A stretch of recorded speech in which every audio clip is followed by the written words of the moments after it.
नमस्कार, 5 का प्रहार देख रहे हैं आप और मैं हूं आप सबके साथ अनूप।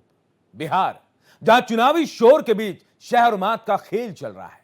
कभी सत्ता में रहने वाले आज विपक्ष में रहकर सरकार पर आरोपों के बाण चला रहे हैं।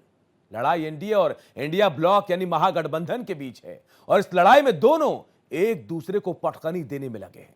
एसआईआर का मुद्दा खड़ा कर जहां विपक्ष लीड लेने की कोशिश कर रहा था, वहीं पीएम की मां को अपशब्द कहना महागठबंधन पर भारी पड़ गया। रही सही कसर केरल कांग्रेस ने पूरी कर दी।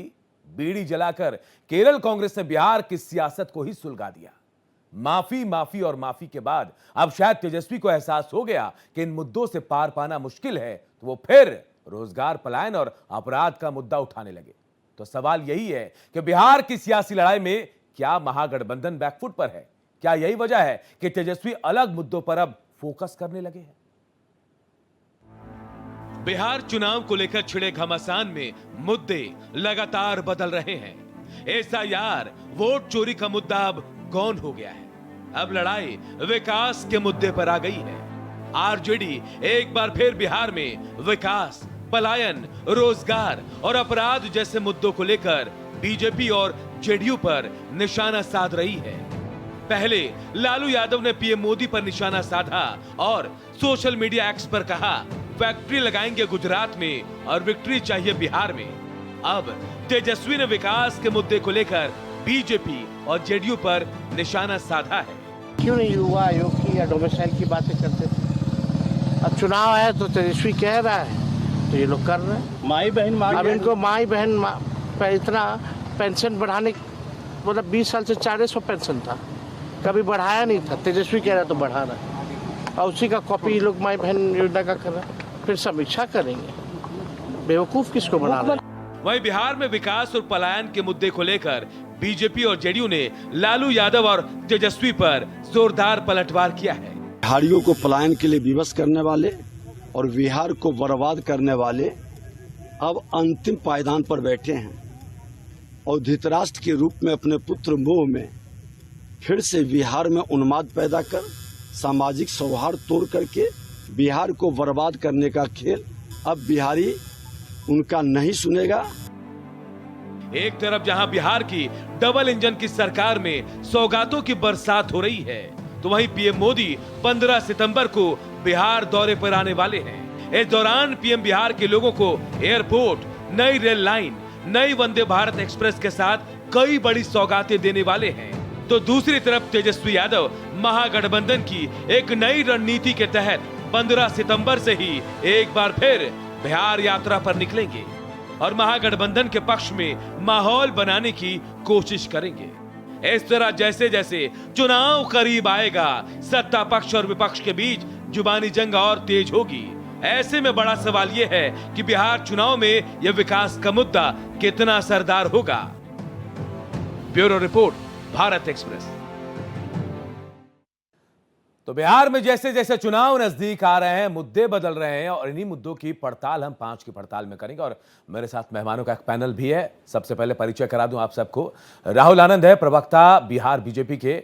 मयंक सिन्हा है, पॉलिटिकल एडवाइजर जेडीयू के। आरजू खान प्रवक्ता हैं आरजेडी के। और हम कोशिश करेंगे कि कांग्रेस के प्रवक्ता जो है वो भी हमारे साथ जुड़े। लेकिन सबसे पहले आरजू खान जी, मैं आपके पास आऊंगा। मुद्दे क्यों बदल गए? आपने देखा तेजस्वी यादव ने 10 सवाल कर दिए हैं। 10 सवाल, क्या एसआईआर का मुद्दा कमजोर पड़ गया? ऐसा लग रहा है, इसलिए मुद्दे बदल दिए गए। क्या आपको ऐसा लग रहा है कि एसआईआर में हम जो है कमजोर पड़ गए हैं? कहीं से भी नहीं।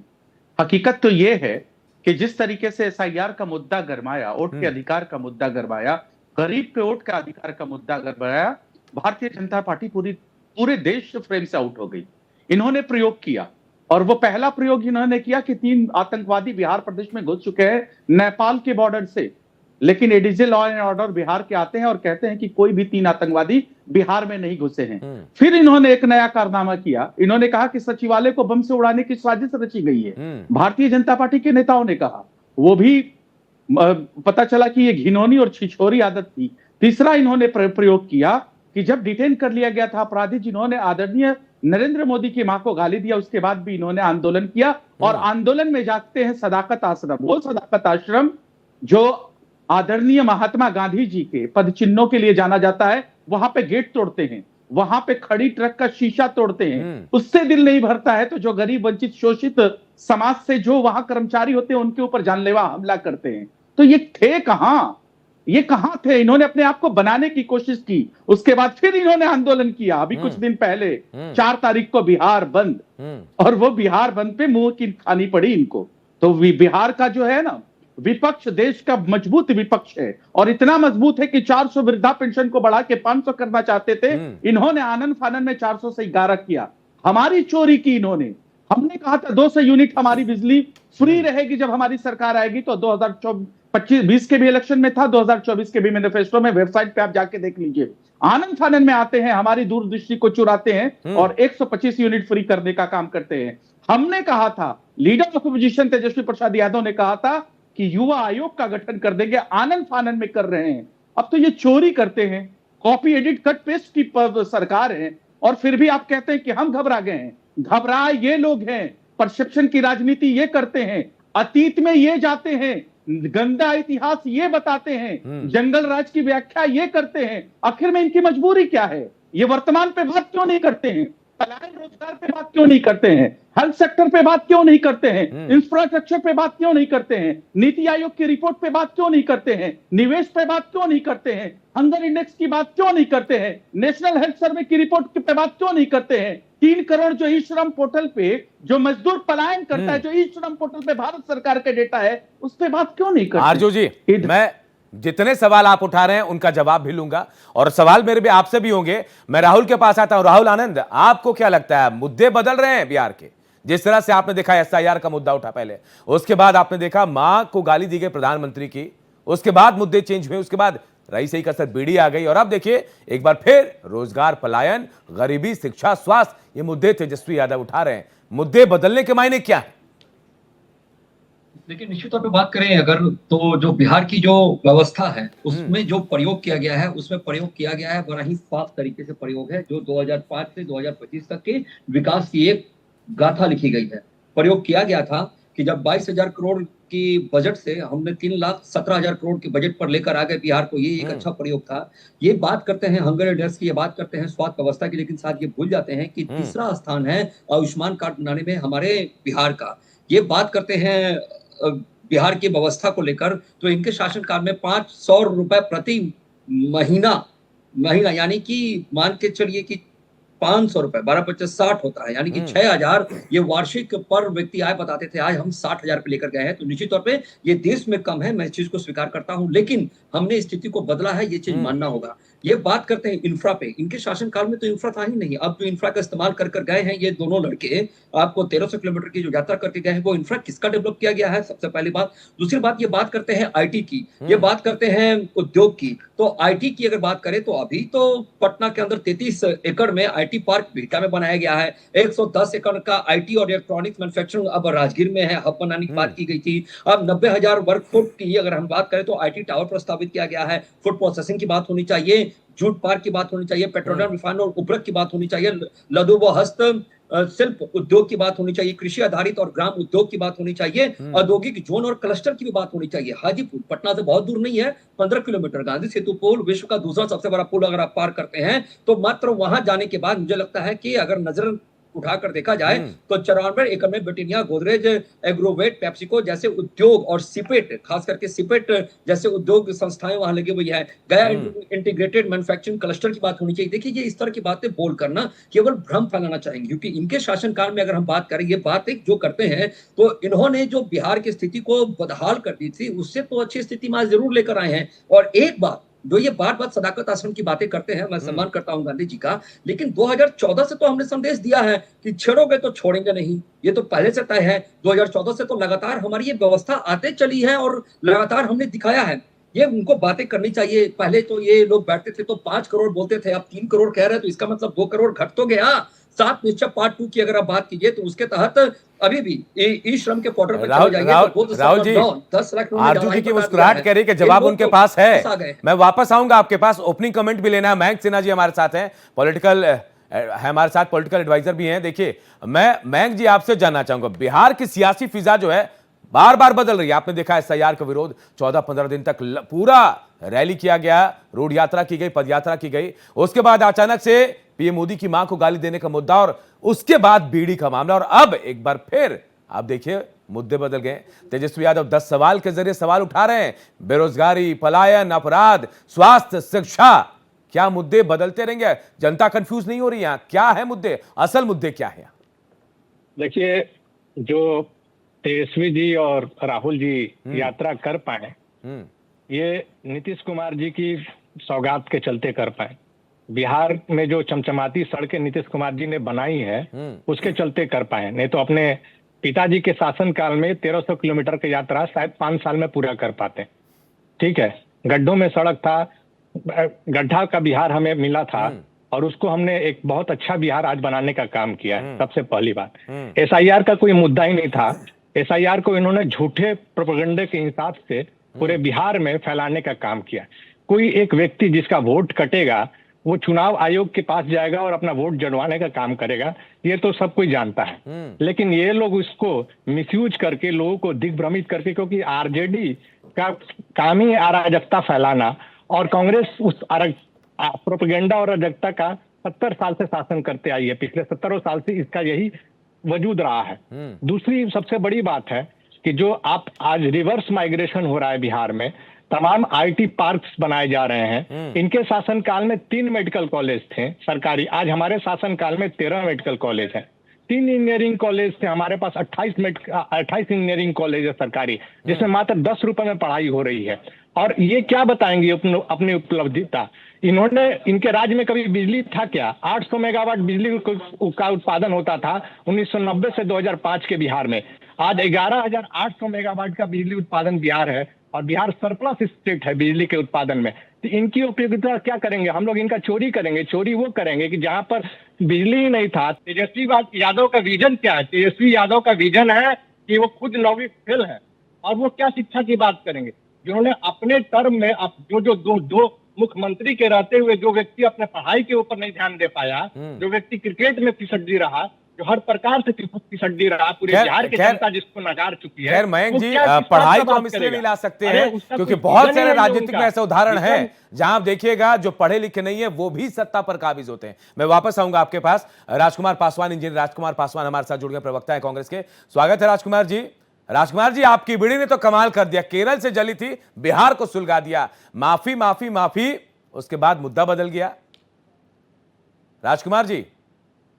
जी हाँ, देखिए मुद्दा कुछ नहीं बदले हैं, सिर्फ एनडीए सरकार के चश्मा बदल चुके हैं। जो विकास की ओर थी उनकी, जो चाहते थे कि देश को देना, देश को ये लोग दिए नहीं। क्या दिए? जुमला दिया इन्होंने। बिहार को क्या दिया? ये 100 करोड़, 150 करोड़, 1500 करोड़, इसकी बातें धपली बजाते रहे ये। अब जब जनता रोजगार मांग रही है और हमारे नेता पलायन रोकने की बात कर रहे हैं, रोजगार की बात कर रहे हैं, तो इन लोगों को पेट में दर्द हो रहे हैं। तो कभी माता के गाली पे आ जाते हैं, कभी कुछ पे आ जाते हैं। इनका विकास विजन नहीं है साहब। अभी तक एक सूत की फैक्ट्री नहीं खोल पाए ये लोग। इंजीनियरिंग की दुहाई दे रहे हैं, इंजीनियरिंग कॉलेज खोला, मेडिकल कॉलेज खोला। अरे साहब, अभी तक आप इंजीनियरिंग कॉलेज और मेडिकल कॉलेज में उलझे हो। लोग चांद पे जा रहे हैं, चांद पे भेजने की बात करो। कितने लोग जा चुके हैं और बिहार के लोगों को चांद पे कब भेजोगे? दूसरी चीजें आपको बता दूं कि हमारे नेता जब जब बिहार आए हैं तब तब इनको पेट में दर्द हो रही है। आदरणीय राहुल गांधी जी, जननायक नेता, जो गरीबों की बात कर रहे हैं, दलित, शोषित, वंचितों की बात कर रहे हैं, अकलियत की बात कर रहे हैं, रिप्रेजेंटेशन की बात कर रहे हैं, उनको हक अधिकार दिलाने की बात कर रहे हैं। ये लोग तो हक अधिकार दे नहीं रहे, उनका शोषण कर रहे हैं। वो उनको सड़ा हुआ 5 किलो अनाज, 10 किलो अनाज में खुश रखना चाहते हैं। तो ऐसे इनका विजन है साहब। और रही बातें कि तेजस्वी यादव जी का, चाहे राहुल गांधी जी का, साहब ये लोग तो बिहार के विकास की बात, जहां तक हम लोग को जब जब अवसर मिले हैं तब तक हम लोगों ने काम कर दिखलाया है। अब 20 साल से आप लोग अगर रोड, सड़क और बिजली में ही उलझे हुए हैं तो ये लानत है ऐसी सरकार पे। बिहार की जनता मूल्यांकन कर रही है, बिहार की जनता हिसाब मांग रही है, और बिहार की जनता ये निर्णय लेगी इस बार और इनकी सरकार को उखाड़ फेंकने के काम करेगी। राजकुमार जी, मेरा सवाल बीड़ी पर ही था, आपने बीड़ी पर कुछ नहीं कहा। मैं मानता हूं कि जहां से अपशब्द कहे गए पीएम मोदी को, वहां राहुल तेजस्वी नहीं थे, लेकिन इस बार तो चोरी पकड़ी गई आपकी। आपने देखा बिहार को कैसे, किस नजरिए से देख रहे हैं, रंगे हाथों पकड़े गए, माफी भी मांगी जा रही है। जी सर बोलूं मैं? बिल्कुल बिल्कुल। साहब ये बताइए कि आदरणीय राहुल गांधी जी और तेजस्वी यादव जी ये कह रहे हैं कि अगर प्रधानमंत्री जी की माता को गाली बकी है तो आप उसको अरेस्ट मत करो। बिहार में गृह मंत्रालय किसके पास है? ये केंद्र में गृह मंत्रालय किसके पास है? ये जांच का विषय है। ये जांच करके अगर कोई ऐसा है कि प्रधानमंत्री के माता जी को गाली बका है तो उसको अरेस्ट करो, जेल नहीं, भेजो। इस बात पे तो और मैं भी उसको आपके फांसी साथ पे चढ़ाओ। हूं लेकिन राजकुमार जी, मैं आपके साथ हूं, मैं आपके अरे साथ साहब सुन तो लो सर, साहब सुन तो लो। बोलिए बोलिए। ये कह रहा हूँ साहब, ये कह रहा हूं मैं कि माता जी के नाम पे आप कितना गंदी राजनीति, ओछी राजनीति कर रहे हैं। साहब बिहार बंद किए गए, क्या देश बंद नहीं होना चाहिए? प्रधानमंत्री जी की माता राष्ट्र माता होती है, तो राष्ट्र की माता है तो देश बंद करने की बात होनी चाहिए। बिहार की क्यों बंद किया गया?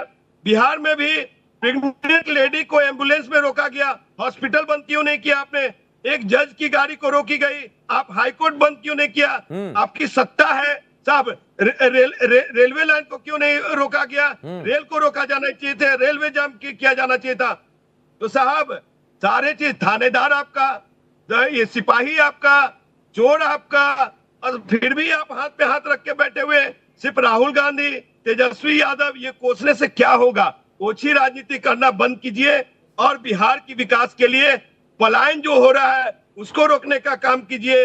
यहाँ पे रोजगार देने का, नौकरी देने का बात कीजिए। एक सुई की फैक्ट्री नहीं खोल पाए 20 साल में, एक सुई की फैक्ट्री नहीं खोल पाए। फैक्ट्री किसको दे रहे हैं आप फैक्ट्री दे रहे हैं अपने रिलेटिव्स को। सम्राट चौधरी के घर में जा रहा है फैक्ट्री, कुटीर उद्योग घर में जा रहा है। साहब ऐसे लोग जो डिप्टी सीएम लोग हैं, चाहे हेल्थ मिनिस्टर हैं, लूटने वाले लोग हैं। एनडीए की सरकार लूट खसोट वाली सरकार है ये।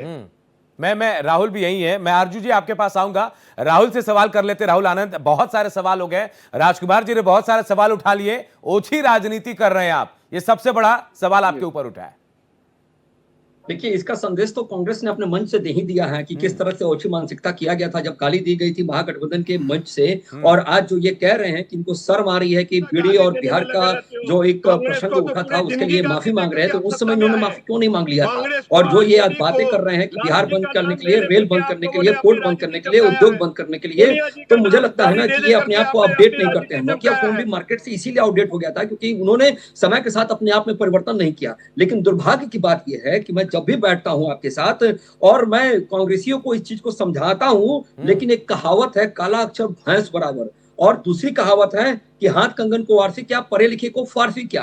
देखिए, अभी मैंने कहा थोड़ी देर पहले कि अगर थोड़े से अगर 10 किलोमीटर का यात्रा कर लेंगे तो इनको सारे चीजों की स्थिति नजर आ जाएगी। ये सुई की बात करते हैं, ये सुई की कंपनी की बात करते हैं, स्टार्टअप इनोवेशन पे ये कभी जाते नहीं है। हमने लगभग 2016 तक 586 और 2024 तक 1522 तक हमने स्टार्टअप को आमंत्रण किया था, जिसमें फूड प्रोसेसिंग, इथेनॉल, इलेक्ट्रॉनिक्स, स्वास्थ्य और नवीकरण ऊर्जा शामिल है। लेकिन कहना का तात्पर्य है कि न पढ़ेंगे न पढ़ने देंगे। जिस तरह हम लोग कहते हैं ना खाऊंगा न पढ़ने दूंगा, ये कहते हैं ना पढ़ेंगे न पढ़ने देंगे। देखिए, कांग्रेसियों के लिए एक बहुत अच्छी कहावत है, इसको माइंड नहीं करेंगे कि कांग्रेस तारा अपना पे भरोसा काहे नहीं खे। कांग्रेस के दिमाग बाटे गोल गोल, झूठ के पिटारा तू खोल खोल। बदले जो अधिकार यात्रा कर जो इन्होंने निकाला था, तो ये आप लोगों का, भारतीय जनता पार्टी वाले लोगों का मुझे मालूम है इनको। और जो जिस डाटा को रुके पासवान जी, जिस डाटा को लेकर ये बात करते हैं, वो सीएसडीसी तो सार्वजनिक रूप से माफी मांग ली है, कई बार माफी मांगी है सार्वजनिक रूप से, चाहे वो महाराष्ट्र का प्रसंग हो या फिर कर्नाटक का प्रसंग हो, माफी मांगी है, हरियाणा के भी प्रसंग में माफी मांगी है। लेकिन मैं आपको बता दूं, ये समझना सुनना कुछ चाहते ही नहीं है, सिर्फ और सिर्फ यही कहते हैं कि लगाया है कुछ नहीं किया। अरे भैया, जो यात्रा किया था, आप महंगाई पे बात कीजिए ना। आज देश की क्या महंगाई है? आज देश की महंगाई लगभग 4.9% औसत महंगाई दर है, जो आपके अगर देखा जाए एवरेज से तो काफी बेहतर है।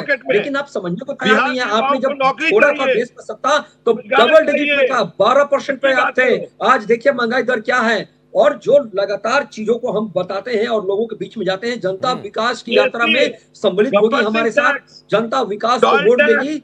कितने कफन पे टैक्स लगा दिया आप लोगों ने, का काम किया बिहार में, आपको टीआरपी मिला और प्रधानमंत्री जी की मां को गाली देकर सब आपने कर दिया। एक कहावत है ना, पुनः मूषक भव, ठीक, आप उसी तरह से दोबारा गए जनता के दरबार में और फिर आपको जनता ने मूषक भव का आशीर्वाद दे दिया। ईवीएम और इलेक्शन कमीशन हम लोग के पॉकेट में होता है, जेब में, तो हम लोग भी ऐसे ही अच्छा, बात तो करते हैं। इलेक्शन कमीशन, 2 इलेक्शन कमीशन ने आपके पार्टी को ज्वाइन कर लिया और चुनाव भी लड़ लिया। जरा बताइए तो भारतीय जनता अरे पार्टी में साहब। कितने इलेक्शन कमीशन ने ज्वाइन कर लिया है, जरा मुझे बता दीजिए।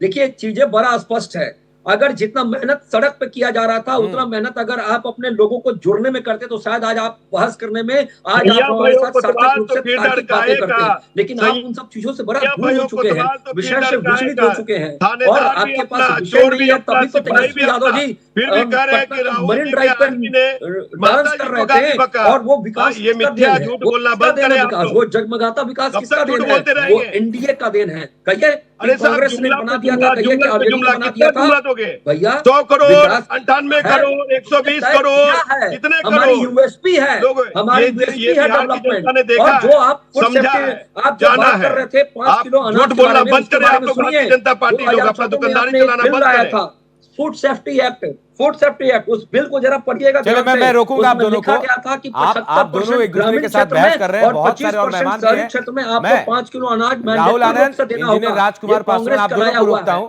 ये सवाल कांग्रेस का मेरा लाया हुआ बिल आरजू है। से, आरजू खान से है। आरजू जी, आप आवाज उठाने की कोशिश कर रहे थे, बात करने की कोशिश कर रहे थे, आपके पास टाइम है, आप बोल सकते हैं। सवाल किससे आपका?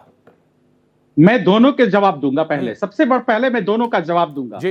ये जो लोग बेशर्मी के साथ सियासत करते हैं ना, जिसका चोली दामन का साथ है, उसका नाम भारतीय जनता पार्टी और जनता दल यूनाइटेड है। मैं दिखाऊंगा इनके दाग चेहरे के, और इनको कह दीजिएगा एंकर महोदय की बुरा लगे तो सामने से हट जाए। सबसे पहले इन्होंने कहा 9वीं फेल। पहले आप जानकारी इकट्ठा करिए, वो 9वीं पास है। दूसरी बात, आप बात करते हैं जनता दल यूनाइटेड के प्रवक्ता 9वीं फेल पे, और गठबंधन करते हैं 4थी फेल प्रधानमंत्री से। और डिप्टी सीएम सम्राट चौधरी जो गलत तरीके से सर्टिफिकेट लेकर बैठे हैं, जिसको जेल की सलाखों के पीछे होना चाहिए गलत सर्टिफिकेट के लिए, उसको आपने डिप्टी सीएम बनाया है। दूसरा, आपने कहा कि ये सड़कें नहीं होती तो आप यात्रा नहीं कर ले होते। इस देश में इतिहास गवाह है, पूरे भारत राज्य का इतिहास बना है। सुन लीजिए, कोई बीच में इंटरप्ट ना करे।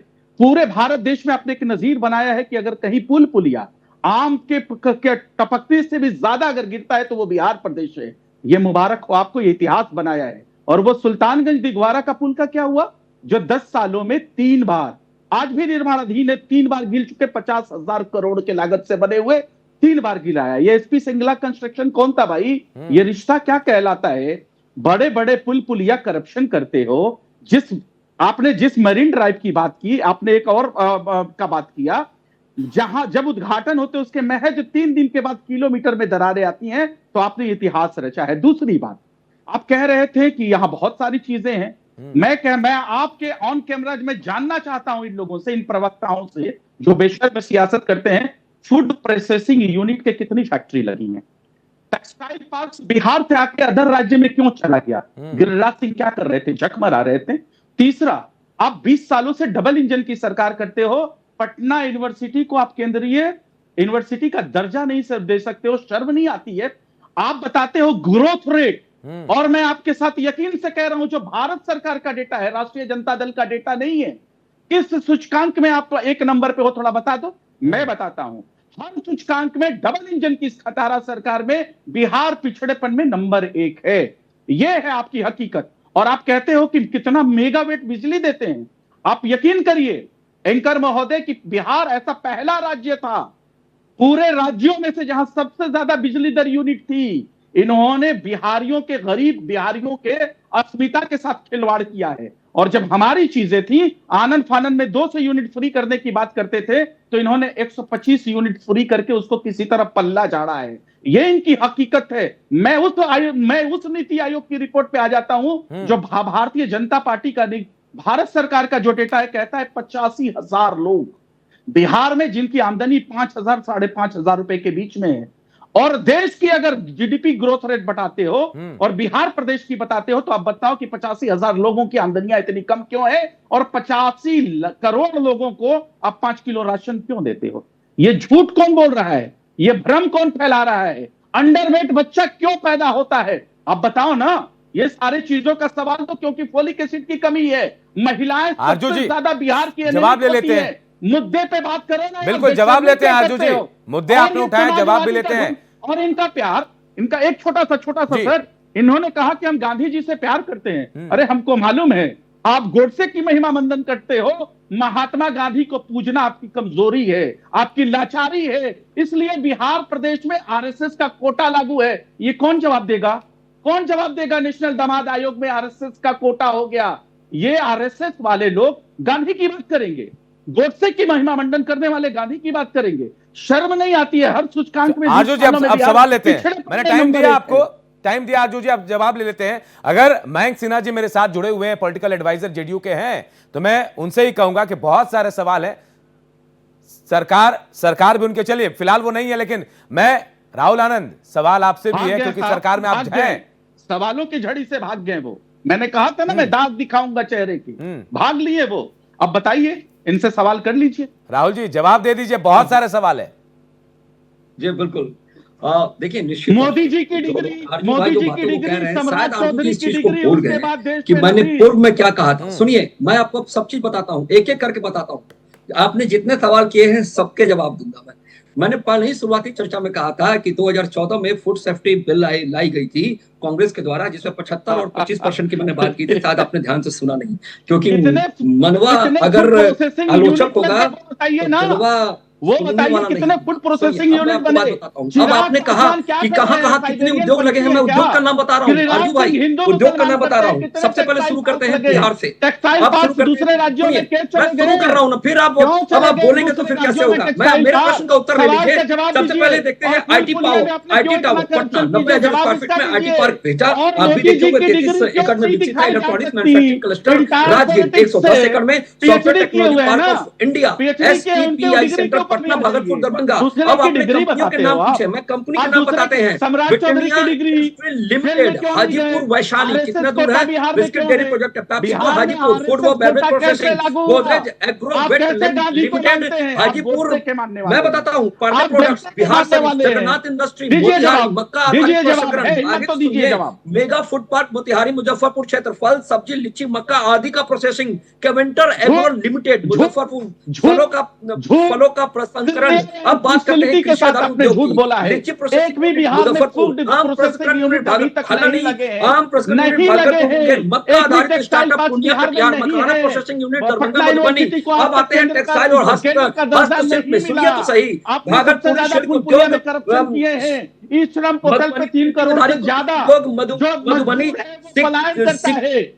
और बांस आधारित हैंडक्राफ्ट दरभंगा समस्तीपुर सुपौल।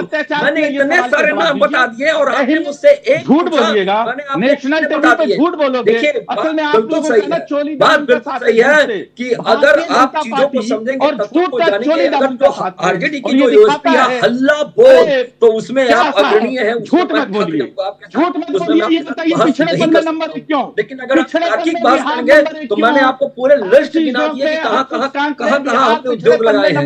ये हमारी यूनिवर्सिटी है, ये हमारी यूनिवर्सिटी है काम करने की। और मैं आपको बताता हूँ आरजू भाई कि एक ऐसा उद्योग बताइए।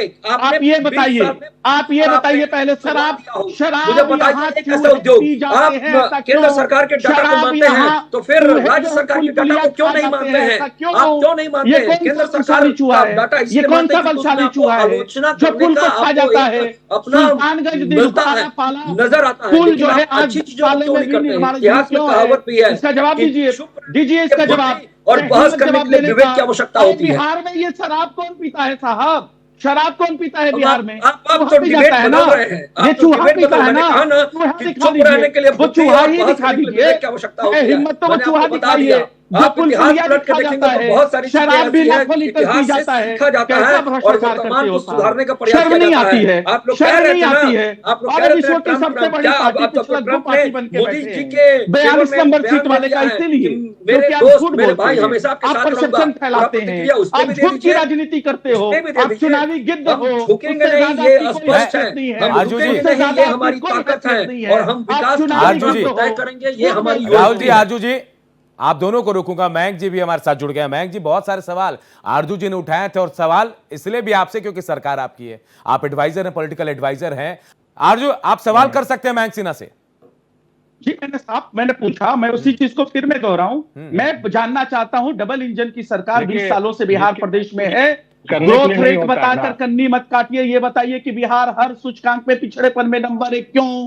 पुल पुलिया सबसे ज्यादा बिहार प्रदेश में गिरे, एक इतिहास बना, ऐसा क्यों? बिहार में शराब बंदी है, हजारों लाख लीटर शराब यहाँ का चूहा पी जाता है। वो पुल पुलिया जो कि अभी भी निर्माणाधीन है, आरजू 3 जी बार कोई गिर तकनीकी चुका खामी है, वो पुल पुलिया को मैं चूहे हमें सुन खा नहीं पा जाते रहे हैं, हैं। ऐसा क्यों? वो कौन सा चूहा है, उसको हम देखना चाहते हैं। वो कौन सा चूहा है? और सम्राट चौधरी की डिग्री, मोदी जी जो चौथी पास ये बोल रहे थे ना, 9वीं फेल बोल रहे थे, मोदी जी चौथी फेल हैं।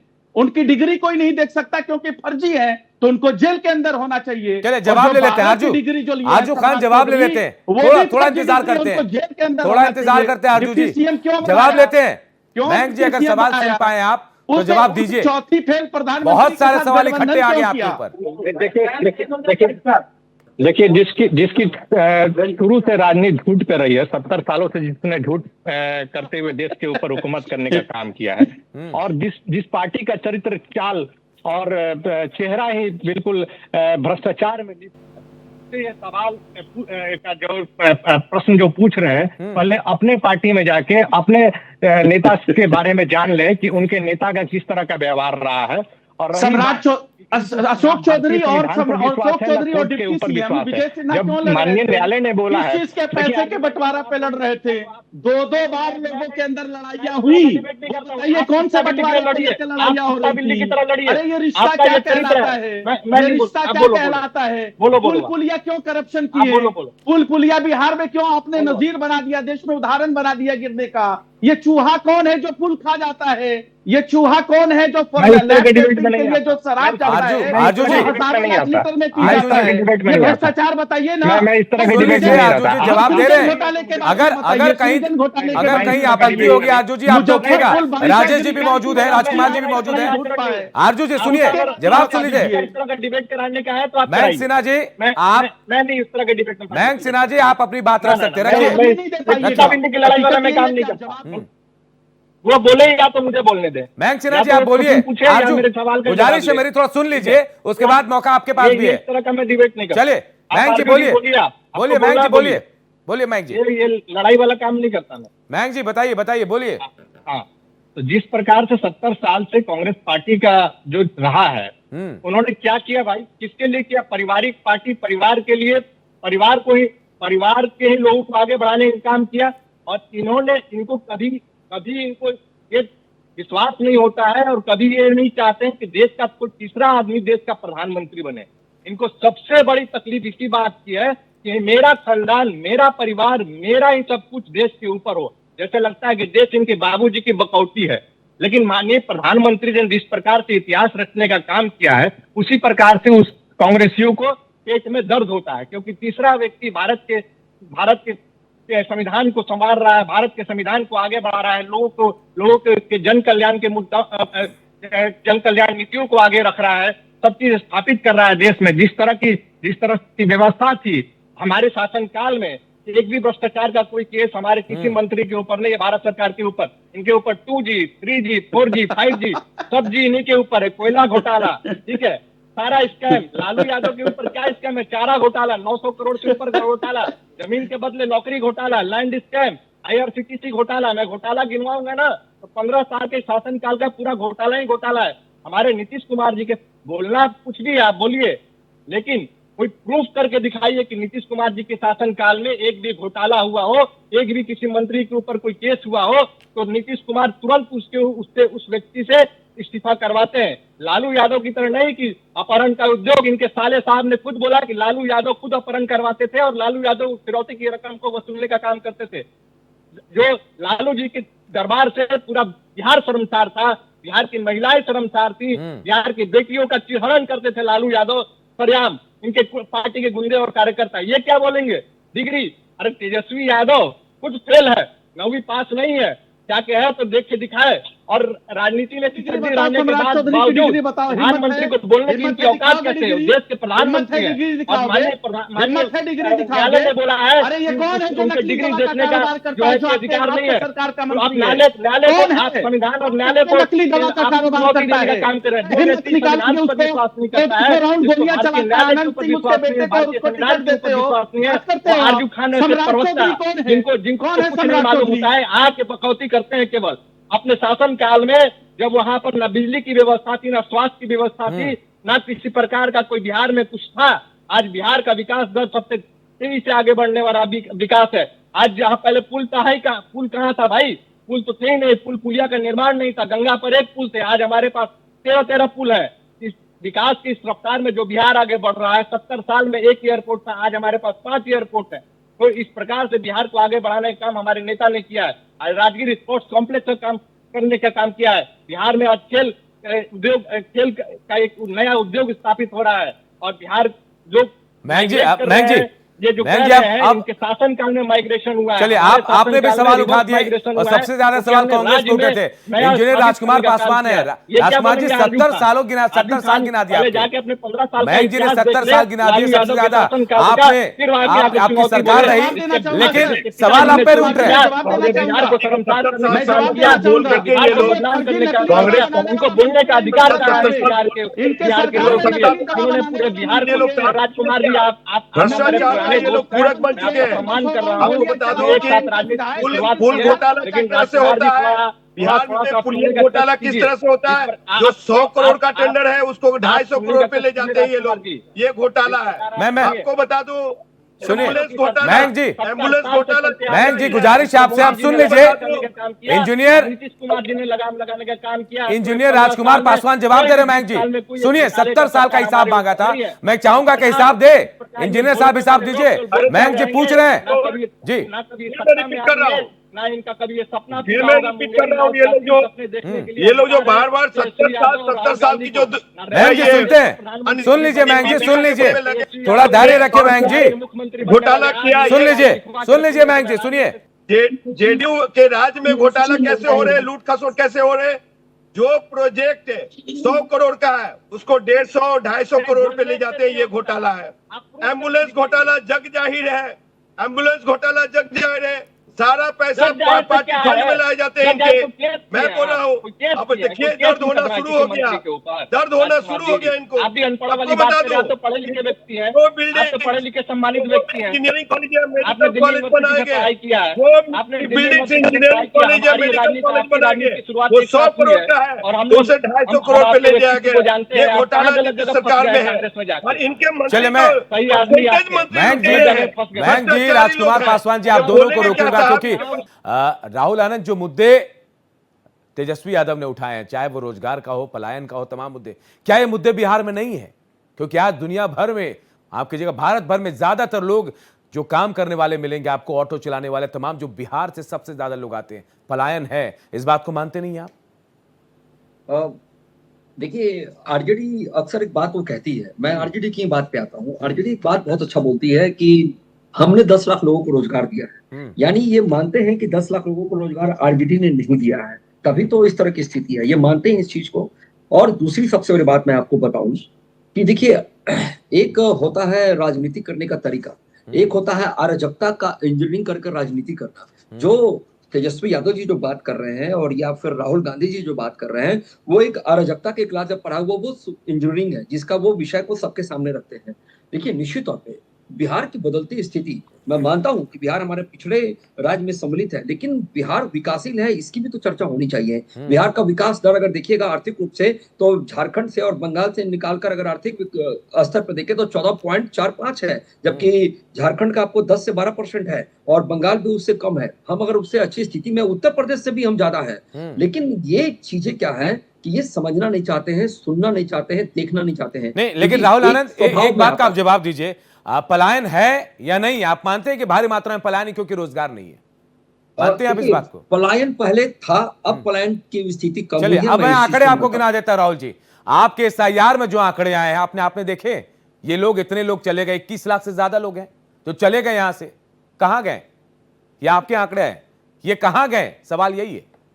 निश्चित तौर पे मैं आपकी बात से सहमत हूँ, लेकिन आप मेरी एक प्रश्न का उत्तर दीजिए कि ये जो पलायन की जो बातें करते हैं, अगर ई श्रम पोर्टल की बात करें तो उस पे लगभग 5 करोड़ था, 5 करोड़ था, पहले 5 करोड़ था, आज वो लगभग 2 करोड़ 90 लाख है। यानी कि स्थिति पहले से बेहतर हुई है। जो 7 निश्चित योजना चल रही थी नीतीश जी की, उस योजना के तहत लोगों में विश्वास जमा है और लोग आए हैं। क्योंकि बिहार लॉक लैंड होने की वजह से यहाँ की स्थिति बहुत अच्छी नहीं हो पाती थी, अब उस स्थिति को हमने बदला है। और खास आपको जानकर बड़ा ही आश्चर्य होगा और आपको प्रसन्नता का भी भाव उत्पन्न होगा कि बिहार के पटना के बिहटा, सटे बिहटा करीब 30 किलोमीटर की दूरी पे है, वहां पर एक आपको क्लस्टर बनाया गया है जहां पे एक्सपोर्ट इंपोर्ट के लिए सामान को रखा जाएगा। बिहार के मदौरा, जहां से आरजेडी के विधायक आते हैं, वहां पे एक रेलवे का इंजन बनाया गया जो अपने बिहार से दूसरे देश को भेजा गया। क्या ये स्थिति नहीं होनी चाहिए? लेकिन विपक्ष हमारा चांद में लगे उस दाग को ढूंढता है। मैं सवाल कर ही लेता हूं इंजीनियर।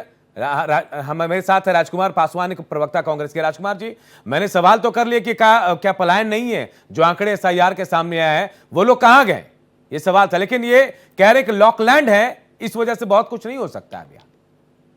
सर एसआईआर अब आए हैं, लेकिन ये जब 2005 ही अगर याद करें, जब ये इंडिया गठबंधन लालू यादव के खिलाफ ये जनता के बीच में गए थे और सब लोगों को आश्वस्त करा था कि बिहार में ही सबको रोजगार मिलेगा, अब किसी को बिहार से बाहर नहीं जाने देंगे, ये मेरा वादा है। ये भाषण दे रहे थे नीतीश कुमार जी या भारतीय जनता पार्टी के लोग, लेकिन वो वादा कहाँ गए? वादा ही रह गया। 2005 को याद कीजिए आनंद जी, भारतीय जनता पार्टी के प्रवक्ता मित्र और जदयू के पॉलिटिकल एडवाइजर इस पैनल में है, याद करें। नहीं याद हो तो अपने आका से जाके पूछ लें। दूसरी चीज है कि अब जब हमारे जननायक नेता राहुल गांधी जी और बिहार में तेजस्वी यादव जी ये कह रहे हैं कि हम पलायन रोकेंगे, हम नौकरी देंगे, हम रोजगार से जोड़ेंगे, हम फैक्ट्री खोलेंगे, तो साहब आपको पेट में दर्द क्यों हो रहा है? जनता तय करेगी। जनता चाह रही है राहुल गांधी जी को, जननायक नेता को, कि कहते हैं वो वाकई में कर दिखाएंगे। साहब आज तक एक दलित मुसहर के, जो दलित मुसहर जाति से अनुसूचित जाति जनजाति के भाई लोग जो ये तालाब किनारे रहते हैं, तो जदयू एनडीए की सरकार ने क्या किया? वो पोखर के सौंदर्यीकरण के लिए पहले पुनर्वास नहीं कराया, उनको पहले उजाड़ दिया गया। अभी तक उन लोगों को घर गरीबों को नहीं दिया। लेकिन राहुल गांधी जी ने ये मांझी समाज के बेटे को, माउंटेन मैन के पोते को, बेटे को घर बनवाने का काम किया। ये लोग सत्ता में रह करके आज भी इंदिरा आवास से वंचित है बहुत सारे लोग, आज भी टॉयलेट से वंचित है बहुत सारे लोग। साहब ये विकास के नाम पे झूठी धपली। मैं हाजीपुर से आता हूँ, वैशाली से, और मैं हाजीपुर से 3 बार लोकसभा का चुनाव लड़ा हूँ। उसके पीछे एक गांव है, उस गांव में एक भी शौचालय नहीं था। साहब अब बात कर रहे हैं किसी में। चले मैं इंजीनियर साहब जवाब भी लेते हैं। लोकसभा की मयंक जी है हमारे साथ, मयंक जी हैं, जेडीयू के पॉलिटिकल एडवाइजर हैं। मयंक जी, जो बात सामने कही जा रही है, जो आपके साथी प्रवक्ता ने भी कहा, आनंद जी ने, राहुल आनंद ने, कि लॉकलैंड है, ये बात जनता को क्यों नहीं बताया जाता है? चुनाव के दौरान जब हम भाषण देते हैं तो हम कहते हैं कि भाई हम फलां कर रहे हैं, लेकिन लॉकलैंड वाली बात क्यों नहीं कही जाती है? देखिए, जो सच्चाई है जी कि 1990 से 2005 का जो दौर था, वो कैसा दौर था और किस प्रकार का बिहार हमें मिला, जिसका बजट कुछ नहीं था, जिसके पास कोई संसाधन नहीं था, जो खुद कर्ज में चल रहा था बिहार, तमाम चीजों की परिस्थितियों से कोई हम लोगों को बहुत ताजमहल वाला बिहार नहीं मिला था। कांटे का ताज वाला बिहार नीतीश कुमार जी ने स्वीकारने का काम किया, माननीय मुख्यमंत्री जी ने। और उस कांटे को के ताज वाले बिहार को, जो लालू यादव की जो देन थी, जिसने चरम सीमा पर गुंडागर्दी, अपराध और चिराचप्पी, असंगठित अपराध का जो बिहार देने का काम किया था, उन सारी चीजों को हटाने का काम किया हमारे नेता ने, उसको सुधारने का काम किया। और उस सुधार से हमने आगे नई नई नीतियों का क्रियान्वयन किया, जहाँ पर जो बुनियादी सुविधाएं थे, सुन लीजिए, हमको टाइम मिला, हमको बोलने दीजिए, बीच बीच में बोलते हैं ना तो इसलिए काम खराब होता है। तो जिस प्रकार से हमारे को बुनियादी चीजें सुधारनी थी, उस बुनियादी चीजों पे हमने काम करना शुरुआत में स्टार्ट किया। और ये आपको आज दिख रहा है कि पूरे देश में बिहार का आज डंका बज रहा है। आज बिहार में राजगीर जैसे जगह पर खेल विश्वविद्यालय की स्थापना हुई, जहां पर खेल के हो रहा है, एशिया कप हो रहा है, तमाम तरह की चीजें हुई। पूर्णिया में एयरपोर्ट अभी उद्घाटन होने जा रहा है, गया को अंतर्राष्ट्रीय एयरपोर्ट देने का काम किया गया, उसके बाद पटना को अंतर्राष्ट्रीय, उस समय पटना में अंतर्राष्ट्रीय एयरपोर्ट होने के बावजूद अंतर्राष्ट्रीय उड़ान नहीं भर रही थी। और ये एक प्रधानमंत्री का दृढ़ संकल्पित सोच है कि आज पटना से अंतर्राष्ट्रीय उड़ान भरने जा रही है। ये सबसे बड़ी बात है कि अंतर्राष्ट्रीय कनेक्टिविटी भी हमारे लिए बढ़ेगी, इससे व्यवसाय का एक नया द्वार खुलेगा। पहले उसके बाद आप आइए स्पेशल इकोनॉमिक बिहार का फंड, जहाँ पर हमारे लिए ब्रिटानिया जैसी कंपनी आके बिहार में जिला का फंड ले जा करके और कहते हैं नालंदा का विकास करा है उन्होंने। सिर्फ एक जिला का वो विकास करने का काम किया है। हमारे वैशाली जिला का विकास रुका हुआ है, हमारा कहते हैं बिहार में का विकास रुका हुआ है, सहरसा का विकास रुका हुआ है, मधेपुरा का विकास आप रुका अपना हुआ है, पर्सनल चीज ना विकास डिस्कस रुका कर हुआ है। लीजिएगा बाद में। आप अपना पर्सनल चीज, हाजीपुर से आप लड़ते हैं चुनाव, हमको मालूम है आप कितना पार्टी बदले हैं। राजकुमार जी, हमको यही मालूम है, कभी एक पार्टी में नहीं रहे हैं, तो आप अपना चीज हमको मत बताइए, हम आपको शुरू से जानते हैं। इसलिए अपना व्यक्तिगत यहाँ डिबेट पे व्यक्तिगत भावनाओं को लेकर मत बैठिए। डिबेट पर बिहार प्रदेश का कांग्रेस का प्रवक्ता बैठे हैं तो कांग्रेस के प्रवक्ता की तरह बात किए। व्यक्तिगत भावनाओं को लेकर बैठने का कोई यहाँ पर चीज नहीं है। आपके घर में जो समस्या है उसको यहाँ लेके मत बैठिए। बिहार की जो समस्या आपने उत्पन्न की थी उसका नीतीश कुमार जी ने निराकरण करने का काम किया। आप क्या दिए थे बिहार में जी? क्या दिए थे आप बिहार में? आपको वोट बढ़िया बिहार दिए थे क्या? चमचमाती सड़क दिए थे क्या? एयरपोर्ट दिए थे क्या? क्या दिए थे आप? अपहरण दिए थे, अपहरण का उद्योग दिए थे, बलात्कार का उद्योग दिए थे, यही सब तो आप दिए थे जी। घोटाला का उद्योग दिए थे, चारा हम खाए थे क्या? लालू यादव से तो नहीं पूछते हैं, दवाइयां बना के बैठे हुए हैं लोग। वहाँ की जनता वोट नहीं करती है, युवराज है वो, आपकी मानसिकता ये है कि वहाँ की जनता वोट नहीं करती है। बोलिए 5 साल के बाद वृद्धा पेंशन लेगा आपका नेता राहुल गांधी। अब दूसरी बात आप आ जाइए, आप अरे साहब, उनकी का जननायक भाई जिसके ऊपर चले आप दोनों को रोकूंगा, मैं आप दोनों को रोकूंगा। आरजू खान, मैं आपके पास बिल्कुल संक्षेप में चाहूंगा, बिल्कुल 30 सेकंड में जवाब दीजिए। मुद्दे क्यों बदल दिए तेजस्वी ने? आप एसआईआर पर थे, बहुत बेहतर जा रहे थे, अचानक से क्यों मुद्दे बदले? बिल्कुल संक्षेप में जवाब आरजू जी, लास्ट मैं एकदम संक्षेप में जवाब दूंगा। और मैं फिर भारत सरकार के डेटा को लेकर आऊंगा कि 2005 से लेकर 2022 तक 60,000 बिहारियों की हत्या हुई है। ये झूठ की एडवाइजरी कर रहे हैं क्या? 25,000 महिलाओं और बच्चियों के साथ बलात्कार हुए हैं, एनसीआरबी का डेटा है। और तीसरा, ये कहते थे कि मंत्रिमंडल से इस्तीफा दिलवा देते थे नीतीश कुमार। जीवेश मिश्रा नगर निगम आयुक्त, जो कि नकली दवा बनाने के उसमें आरोपी है, उसको क्यों नहीं निकाला? क्यों नहीं निकाला? झूठ की एडवाइजरी कर रहे हो यहाँ पे। और बताओ सृजन क्या हुआ? सृजन जैसा घोटाला इस देश में है क्या? और वो मुजफ्फरपुर बालिका गृह कांड की सीबीआई ईडी डबल इंजन सरकार में आरजू जी, वक्त की थोड़ी कमी है, बहुत बहुत शुक्रिया आप तमाम लोगों का मेरे साथ इस चर्चा में शामिल होने के लिए। देखिए, बिहार में बदलते सियासी घटनाक्रम और मुद्दों के बीच तय करना मुश्किल सा हो गया कि कौन किस पर भारी पड़ रहा है। विपक्ष के अपने दावे और उन दावों पर एनडीए एक के बाद एक पलटवार भी कर रहा है। बदलते मुद्दों के बीच बयान भी बदल रहे हैं, वार करने के तौर तरीके भी। ये सब हो रहा है सत्ता पर काबिज होने के लिए, और सत्ता पर वही काबिज होगा जो जनता का भरोसा जीतेगा। भले दावे कुछ होगा वही जो जनता चाहेगी, क्योंकि पब्लिक सब जानती है। मुझे दीजिए इजाजत, नमस्कार।